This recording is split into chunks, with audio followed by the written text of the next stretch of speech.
Ang pagsisilbi at pakikipaglaban para sa bayan ay isang bagay na hindi para sa lahat.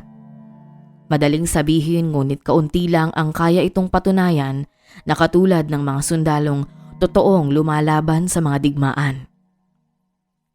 Sa tuwing matatapos ang madugong labanan, masarap na babalik sa pamilya at gugugulin ang natitirang panahon kasama sila. Ngunit, paano kung ang binuo mong pamilya sa loob ng mahabang panahon ay puno pala ng lihim at kasinungalingan na huli na bago mo matuklasan?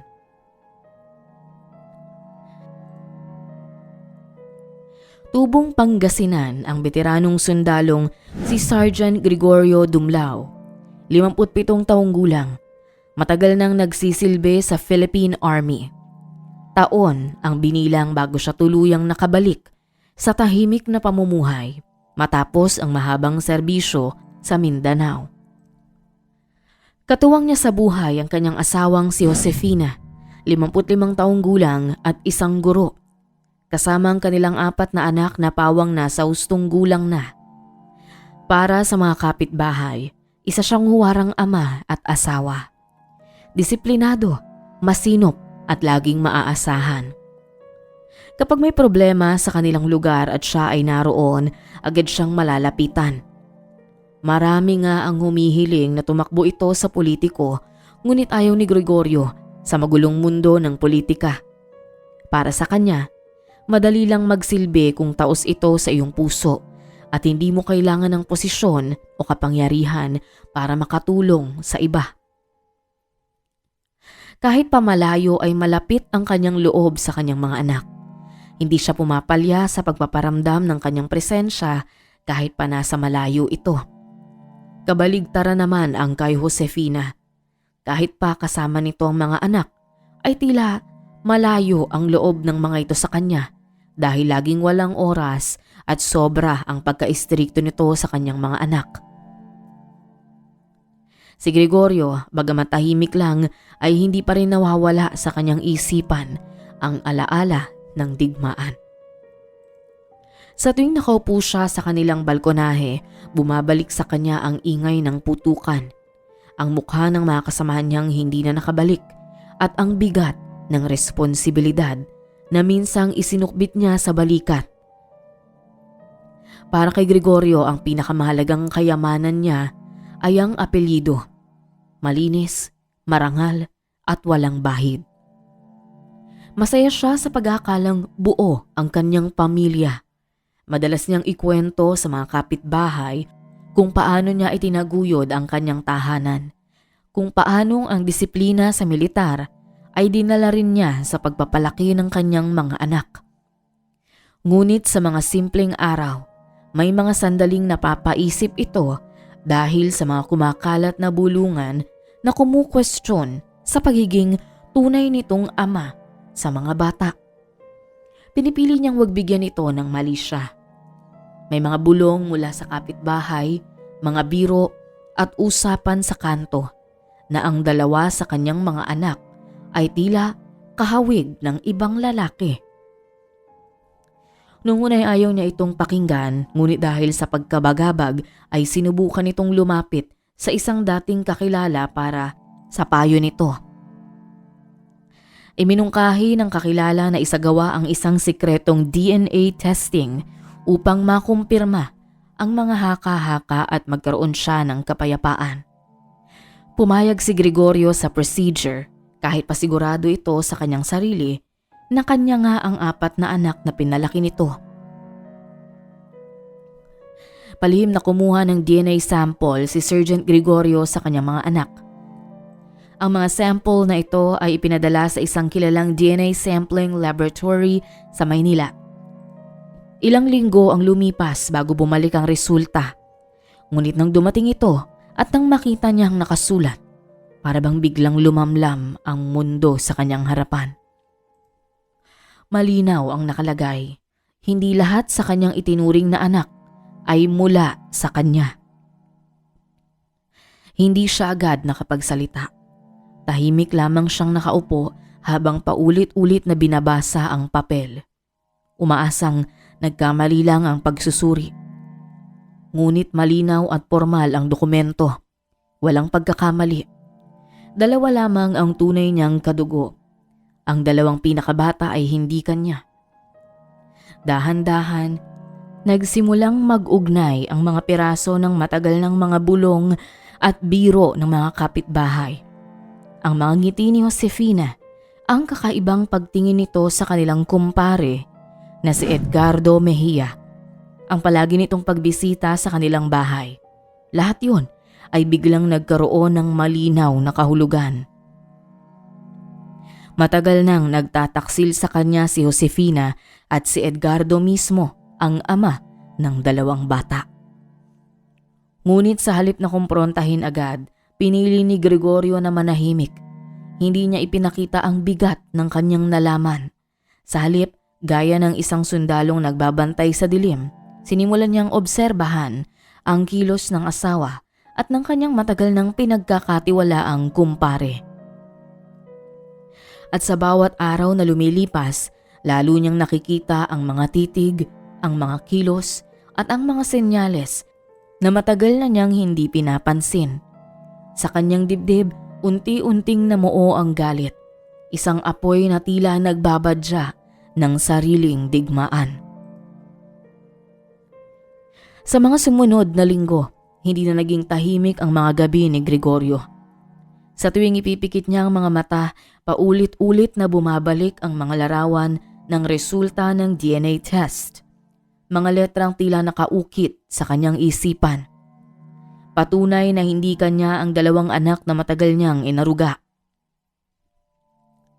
Ramdam niya ang bigat, isang sundalong buong buhay na nag-alay ng serbisyo para sa bayan. Ngayon niloko sa mismong tahanan. Ang pangalan na buong ingat niyang pinangalagaan ay tila nilapastangan. Naalala niya ang mga kasamahan niyang sundalong nasawi. Iniwang tapat at marangal ang kanilang pamilya. Samantalang siya, umuwi sa tahanan at nagtamo ng sugat na higit pa sa anumang nakuha niya sa digmaan. Dahan-dahang nagbago ang kanyang pakikitungo kay Josefina. Ang dati banayad na tono ay napalitan ng malamig na katahimikan. Napansin ito ng mga anak, subalit walang nakakaalam ng tunay na dahilan. Sa bawat pagdaan ni Edgardo sa kanilang bahay, pinagmamasdan ni Gregorio ang kilos at tingin nito kay Josefina. Lalo pang humihigpit ang kanyang pakiramdam na matagal na siyang niloloko. Gaya ng isang sundalong nagbabantay sa kampo, pinag-aaralan niya ang bawat oras ng pag-alis at pag-uwi, ang bawat paalam at dahilan. Isang gabi, matapos ang mahabang pag-iisip, binuksan niya ang baul kung saan nakatago ang isang lumang baril na minsang naging kaagapay sa mga operasyon. Matagal na itong nakasilid, ngunit ngayong gabi, parang muli itong nabuhay sa kanyang mga palad. At sa bawat araw na lumilipas, lalo siyang nalulubog sa sariling panata. Darating ang oras na haharapin niya ang dalawang taong yumurak sa kanyang dangal. Hapon ng Nobyembre 2017, nang magpaalam si Josefina na may pupuntahan daw na mahalagang meeting, tahimik lamang si Gregorio. Ngunit sa loob-loob niya'y matagal nang nag-aalab ang apoy ng hinala. Sa halip na magtanong, sinundan niya ito mula sa di kalayuan. Nagtapos ang biyahe sa isang bahay na agad niyang nakilala. Tirahan mismo ni Edgardo Mejia. Doon, sa harap ng lumang tarangkahan, sumikip ang kanyang dibdib. Para bang lahat ng gabi ng kawalan ng tulog, lahat ng luha na hindi niya ipinakita, ay nagtipon-tipon ng sandaling yun. Dahan-dahan siyang pumasok sa loob ng bahay.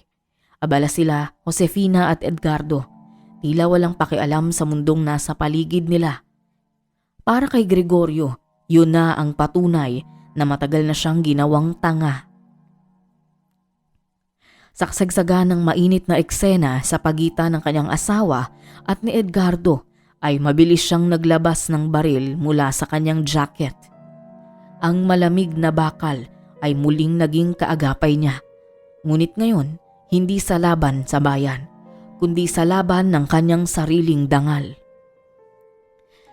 Isang putok ang umalingaw-ngaw, diretso kay Edgardo. Sa harap mismo ni Josefina, bumagsak ang lalaking minsang itinuring niyang kaibigan. Nang tumingin siya sa asawa, nakita niya ang takot na hindi kailanman niya nasilayan noon. Nagmakaawa si Josefina, ngunit sa isip ni Gregorio, huli na ang lahat. Wala nang puwang para sa awa. Isa pang putok at kasabay nun ang pagbagsak ng lahat ng alaala ng kasinungalingan. Mabigat ang bawat hakbang nang siya'y lumabas ng bahay, ngunit malinaw sa kanyang sarili na tapos na ang kanyang misyon. Naiwan ang 2 taksil, walang hininga, walang buhay. At sa katahimikan ng hapon, dama niyang yun ang araw na muli niyang naipanalo ang kanyang digmaan at wala siyang pinagsisisihan. Nang hapon ding yun, kumalat agad ang balita sa bayan. Sa loob ng bahay ni Edgardo, natagpo ang patay ang 2 katawan, si Josefina at si Edgardo mismo.